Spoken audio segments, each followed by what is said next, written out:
4/9/79।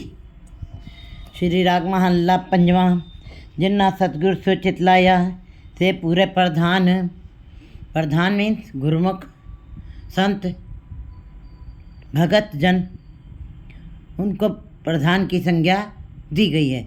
जैसे कि प्राचीन काल में जब कोई भी फैसला होता था, सामाजिक, राजनीतिक और धार्मिक, वो फैसला 5 लोगों के बीच में होता था, उनको पंच माना जाता था। लेकिन गुरु जी गुरुमत में बता रहे हैं, जब पांचों की ताकत एक में समा जाए, पांचों की शक्ति एक में समा जाए और फिर वो गुरुमुख जीव परमात्मा का सहारा ले करके सारे निर्णय सुनाए, तो उसको प्रधान कहा जाता है। और वो प्रधान जो संत है, जो भक्त है, जो गुरुमुख है, वो भी परमात्मा भी सत्य है, वो भी परमात्मा का ही रूप हो जाता है, परमात्मा की तरह महान हो जाता है। इसीलिए उसको प्रधान की संज्ञा दी गई है। जिन्ना सतगुर सो चितलाया से पूरे प्रधान। गुरु जी बता रहे हैं, जो जीव केवल एक परमात्मा से चित्त लगाते हैं, सतगुरु के शब्द के साथ जुड़ते हैं, सतगुरु के उपदेशों को पर चलते हैं और अपने मन को उसी के अंदर जोड़ लेते हैं, तो वे ही प्रधान हैं, वे ही संत हैं, वे ही गुरुमुख हैं और उनके फैसले ही मान्य होते हैं, क्योंकि वो जो फैसले करते हैं वो परमात्मा का रूप होकर के करते हैं। जैसे परमात्मा प्रधान है, वैसे वे भी प्रधान ही गिने जाते हैं। जिनको आप दयाल होए तिन उपजे मन ज्ञान। लेकिन जिनके ऊपर परमात्मा की कृपा हो जाती है, उनके मन में परमात्मा का नाम पैदा होता है, सभी के अंदर नहीं। जिनके ऊपर परमात्मा आप अपनी कृपा करता है, उनके अंदर परमात्मा के नाम की कशिश पैदा होती है, जिज्ञासा पैदा होती है और उनके मन के अंदर ही फिर ज्ञान आता है, प्रभु का ज्ञान, प्रभु के नाम की समझ, उसका बोध उन जीवों को पता लगता है जिनको प्रभु आप कृपा करता है। जिनको मस्तक लिखा तिन पाया हर नाम। जिनके मस्तक पर परमात्मा ने भाग्य लिख के भेजा है, धुर मस्तक दरगाह से कहते लिखा हुआ है, तिन पाया हर नाम, उनको हरि नाम की प्राप्ति होती है। हरि नाम जपना अलग चीज़ है, सुनना अलग है, लेकिन अंदर प्राप्त हो जाना, परमात्मा को प्राप्त कर लेना, अंदर प्रकट कर लेना, अंदर प्रकाश पैदा कर देना, ये जिनके माथे के ऊपर परमात्मा ने भाग्य की रेखाएं, बड़े भाग्य की रेखाएं खींची हैं, धुर मस्तक से लिख के भेजा है, वे ही हरि नाम की प्राप्ति करते हैं। मन मेरे एको नाम त्याय। हे मेरे प्यारे मन, एक परमात्मा के नाम का ध्यान करो, एक परमात्मा के नाम का ध्यान करो। बाकी बड़े सारे धार्मिक साधन हैं, बाहरी दिखावे वाले आडंबर हैं, जप तप, बाहर के तीर्थ स्नान, दान पुण्य आदि क्रियाओं के द्वारा भी जीव सोचते हैं कि हम दान करें, हम जप करें, हम साष्टांग करें, उससे परमात्मा प्राप्त हो जाएगा, हम तीर्थों पे जाएं। कहते गुरु जी कहते चाहे तुम तीर्थ व्रत कितने भी कर लो, चाहे बाहरी धार्मिक पुस्तकें कितने भी अंदर उसका ज्ञान इकट्ठा कर लो, लेकिन जब तक एक परमात्मा के साथ नहीं जीव जुड़ता है, तब तक उसके अंदर नाम नहीं आ सकता है। एक कहीं ध्यान करने पर एक पिता एक कस के हम बारिक, तू मेरा गुरहाई, उसी के साथ जुड़ करके जीव जो है एक का रूप हो सकता है। बाकी साधन, बाहरी जो साधन है, जैसा सेवे तैसो हुए। जैसी आप जिसको आप मन में धारण करते हैं, याद करते हैं, वैसा ही रूप आपका हो जाता है। इसलिए उसे एक परमात्मा को ही ध्यान में रखना चाहिए। सर्व सुखा सुख उपजाए दरगे पैदा जाए। और जब सारे सुख जीव के अंदर पैदा हो जाते हैं, तभी जीव जो है परमात्मा की दरगाह तक पहुंच सकता है। सारे सुखों का मतलब है परमात्मा का नाम ही आनंद है, परमात्मा का नाम ही महारस है, परमात्मा का नाम ही महासुख है। ये संसारिक सुख ये क्षणिक है, ये नाशवान है। हमारा जीवन भी क्षणिक है, हमारी इंद्रियां भी सीमित हैं। इसलिए जो सदा के लिए जो आनंद, जो सदा के लिए सुख है, वो गुरु जी बता रहे सर्व सुखा सुख उपजय दरगे पायमान। जिनके हृदय के अंदर परमात्मा के नाम का ज्ञान इकट्ठा हो गया, पैदा हो गया है, उनके मन में ही सारे सुख पैदा होंगे और उनको ही दरगाह में मान मिले, वही दरगाह जाएंगे, परमात्मा के महलों तक वही जाएंगे, दरगाह तक वही जाएंगे। रहो जन्म मरण का पौ गया पाओ भगत गोपाल। जो गोपाल का भजन भाव और भय दोनों, भय भिन्न भगत ना हुई। परमात्मा का भय अंदर रखना, संसार से नहीं डरना। कहते हैं जो परमात्मा के भय को अपने अंदर रखते हुए और परमात्मा का प्यार श्रद्धा को अंदर बसाते हुए जो सिमरन करते हैं परमात्मा का, उनकी पूजा परमात्मा के दरबार में स्वीकार की जाती है। जन्म मरण का भोग गया भाव भगत गोपाल। जो गोपाल का भजन भाव और भय दोनों विचारों के साथ करते हैं, उनके अंदर से जन्म और मरण दोनों का भय खत्म हो जाता है। जन्म भी एक भय है और मरना भी एक भय है। जन्म नहीं है तो मरण भी नहीं। जन्म मरण कब हो गया, इसका मतलब जीवन और जन्म मरण के चक्र से जीव बच जाता है। जन्म मरण से जीव बच जाता है और सदा के लिए स्थिरता प्राप्त हो जाती है उसको। रहो जन्म मरण का पौ गया पाओ भगत गोपाल। साधु संगत निर्मला आप करे प्रतिपाल। ये कैसे हो सकता है कि जीव जो है गोपाल के गुणों को गाते हुए भय और भाव के साथ कैसे सारे सुखों को प्राप्त करता है? तो गुरु जी बता रहे हैं साधु संगत निर्मला। साधु की संगत में जीव आ करके ही निर्मल हो सकता है।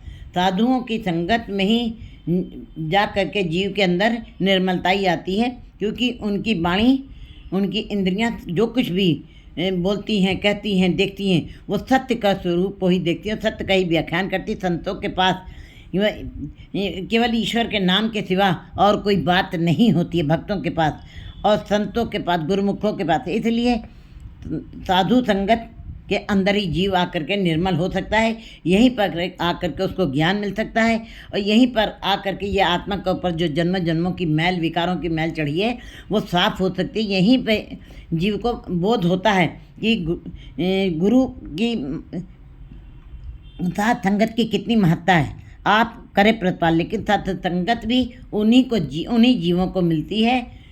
साधुओं की संगत भी, अच्छे लोगों की संगत भी, गुरमुख जीवों की संगत भी उन्हीं जीवों को मिलती है जिसके ऊपर आप परमात्मा जो है कृपा करता है और ऐसे जीवों की खुद प्रतिपालना करता है। ऐसे जीवों की जिनको साधुओं की संगत करवानी है, जिनको साधुओं की संगत में रखना है, ऐसे जीवों की भी परमात्मा स्वयं प्रतिपालना करता है। जन्म मरण की मल कटिए गुरु दर्शन देख निहाल। गुरु के दर्शन को से करने के पश्चात ही जीव की जन्म और मरण की मैल कट जाती है। जन्म मरण की मल कटिए।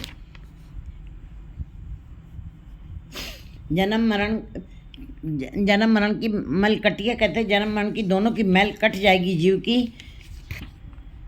कटिए गुरु दर्शन देखने आओ। गुरु के दर्शनों को जब जीव गुरु के दर्शन करता है, गुरु कौन है? गुरु प्रकाश है, गुरु ज्ञान है, गुरु विकारों को दूर करने वाला है और गुरु अज्ञानता को दूर करने वाला, जो हमारे अंदर अज्ञानता का अंधेरा पड़ा है। और गुरु जिसको देखने के पश्चात उस परमात्मा के ही दर्शन हो जाते हैं। गुरु परमात्मा का रूप है। ऐसे जब हम गुरु के दर्शन करते हैं, फिर हमारे अंदर निहाल वाली स्थिति आ जाती है। जीव जन्म मन के चक्र से दूर हो करके परम पद की अवस्था को प्राप्त कर लेता है। थान थनंतर रव रहा पार ब्रह्म प्राप्त हुए। वो परमात्मा थान थनंतर हर जगह कण कण में रमा हुआ है, बसा हुआ है। जैसे फूलों में खुशबू है, शीशे में अपना आप से दिखाई नहीं देता है, फूलों की खुशबू हमको महसूस होती है, हम अनुभव करते हैं, उसका आनंद लेते हैं। इसी प्रकार जीव जो है वो परमात्मा जो थान थनंतर में रमा हुआ है, बसा हुआ, वो अदृश्य है, वो प्रकाशमान है। वो हमें दिखाई इन दोनों आँखों से क्यों नहीं दिखाई देता है? क्योंकि ये आँखें संसारिक आँखें हैं। जब हम गुरु के शब्द के द्वारा जुड़ते हैं तो हमारी तीसरी आँख की खुलती है। तीसरी आँख का मतलब कि हमारी अज्ञानता दूर होती है और ज्ञान के चक्षु खुल जाते हैं हमारे। थान तंत्र तब हमें महसूस होता है कि वो परमात्मा हर जगह ही बसा हुआ है, रमा हुआ है। पार ब्रह्म प्रभ सोए, वो पार ब्रह्म हर जगह उसकी शक्ति हमें दिखाई दे रही है। ये पहाड़, ये नदियाँ, ये जल, ये थल, ये नभ, ये जीव जंतु, आखिर इनकी प्रतिपालना कैसे हो रही है, कैसे किस मर्यादा से ये सारी सृष्टि चली, किस मर्यादा से ये तारे सितारे और चंद्रमा सूरज ये सब कैसे अपने आप कार्य करते हैं, ये उसके ही शक्ति के कारण जो हमें दिखाई नहीं देती है, ये उसी की शक्ति का ही है। जो थान थनंतर में परमात्मा बस रहा है, उसकी ही शक्ति दिखाई दे रही है। सबना दाता एक है, दूजा नहीं कोई। सारे संसार का कण कण में विराजमान जो परमात्मा रमा हुआ है, बसा हुआ है, सबना की संभाल करने वाला वो परमात्मा एक ही है। उसी ने सृष्टि बनाई है, करण कारण प्रवेक है, दूसर नाही कोई। नानक तिस बलिहार ने जल थल महियल सोए। हर जगह वो बसा हुआ है और सबका दाता एक है, कोई दूसरा उसने अपने जैसा कोई दूसरा नहीं बनाया। आप ही ने आप साजियो, आप ही ने रचो ना हो। वो एक शक्ति के रूप में कार्य कर रहा है, एक मर्यादा है उसकी, अपना उसका एक हुक्म काम कर रहा है। सबना दाता एक है, दूजा नहीं कोई, दूसरा कोई और नहीं है, क्योंकि वो ला शरीक है, उसका कोई शरीक नहीं है। जिसका शरीक को नाही, ना को कंटक वैराई, उसका कोई बैरी नहीं और उसके जैसा उसका कोई शरीक नहीं, वो अपने आप में अलबेला है। तिस तरनाई छुटिए कीता लोड़े सो होए। तिस तरनाई छुटिए, उसकी शरण में आने से ही जन्म मन के बंधनों से छुटकारा मिलता है।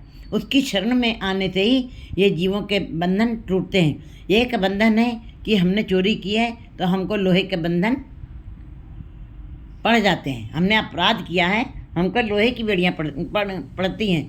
लेकिन लोहे की बेड़ियाँ तो काटी भी जा सकती हैं, लेकिन जो विकारों के बंधन है, जो मोह के बंधन है, जो अहंकार के बंधन है, जो तृष्णाओं के बंधन है, ये तो हीरे मोतियों के बंधन हमने स्वयं डाले। ये परिवार के बंधन, ये तो हमने स्वयं इस जाल को बुना हुआ है। इसके अंदर से हम निकलने की कोशिश भी नहीं करते और ना हमारे अंदर कभी इच्छा पैदा होती कि इन बंधनों से हमें छुटकारा मिले। लेकिन गुरु जी बता रहे हैं कि तिस शरणाई छूटिए गीता लोड़े सोहे। जब तक ये बंधन नहीं टूटेंगे तब तक जीव मुक्त नहीं हो सकता है, तब तक वो परमात्मा की दरगाह तक पहुंच नहीं सकता है। जीव आवागमन का सदा चक्र काटता ही रहेगा।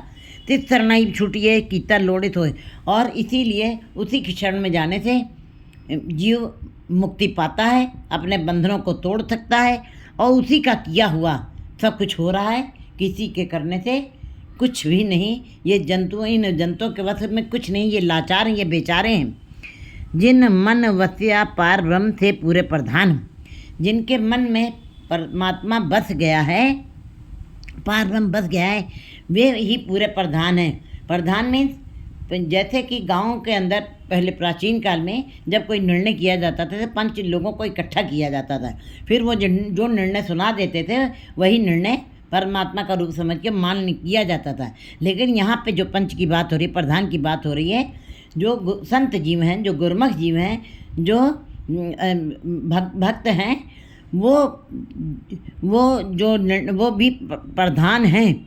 वो भी जो अपने मुख से निर्णय सुनाते हैं, वे परमात्मा के ही रूप में निर्णय सुनाते हैं, क्योंकि वे प्रधान बन गए हैं। परमात्मा भी प्रधान है और वे भी प्रधान बन गए।